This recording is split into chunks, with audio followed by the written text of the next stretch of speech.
Je vous emmène à Bazoches-sur-Guyonne, dans les Yvelines, où l'histoire de l'Europe s'est jouée en 1950.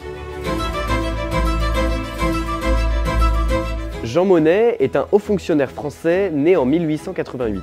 Résidant à Bazoches-sur-Guyonne, il a œuvré en bon diplomate au développement de la notion de relations internationales. Il a été promoteur de la Société des Nations en 1919, l'une des premières organisations internationales.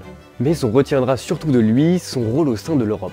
La construction européenne débute avec la Communauté européenne du charbon et de l'acier en 1951. C'est le traité de Paris. Mais peu de personnes s'en souviennent, ce traité n'est que la conséquence d'une autre déclaration politique, la déclaration Schuman.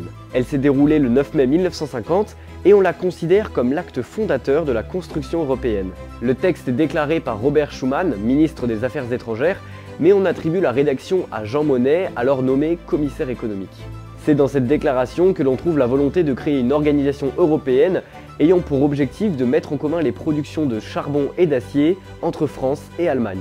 Vous l'aurez donc compris, c'est sous l'impulsion de Jean Monnet qu'est né un an plus tard, le 18 avril 1951, la CECA. Aujourd'hui, vous pouvez vous rendre à la maison de Jean Monnet, cédée au Parlement européen. Un endroit paisible où l'on peut imaginer Jean Monnet s'affairer en vue de coopérations internationales.